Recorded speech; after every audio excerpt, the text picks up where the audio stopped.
যারা কাজ করেন সেই শিল্পী কলাকুশলীদেরকে সম্মানিত করেছেন।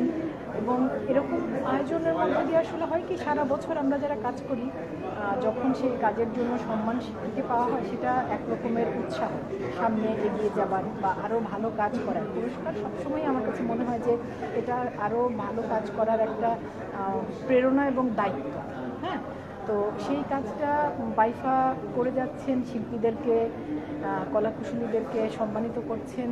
এবং আমার বিশ্বাস তারা এবার আরও, ওই যে শুরুতে বলছিলাম যে অভিজ্ঞতা, তারা তাদের আগের অভিজ্ঞতাগুলোকে নিয়ে এবার আরও সুন্দরভাবে তাদের এই আয়োজন দর্শকদের পর্যন্ত নিয়ে আসবে। চৈত্র মাসের শেষ প্রান্তে বৈশাখ অবশ্যই বাগান হিসেবে পান্তা ইলিশ খেতে পছন্দ করেন। আসলে এবার পান্তা ইলিশটা কি খাবেন কিনা বা খেতে পছন্দ করেন কিনা, এবং সেই সাথে মঙ্গল শোভাযাত্রা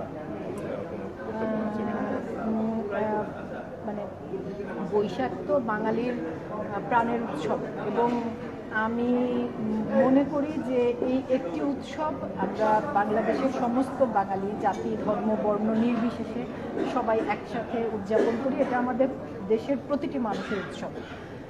আর যেটা আপনি বলেছেন, ভাত মাছ তো সারা বছরই খাই, ওদিনও খাওয়া হবে। তবে আমার বাড়িতে যেটা হয় যে আমার মা বছরের প্রথম দিনে সবসময় একটু, আমরা ছোটোবেলায় কিন্তু এভাবে পান্তা টান্তা অত দেখিনি সত্যি বলতে। হ্যাঁ, আম্মা ভালো কিছু রান্না করতেন, মানে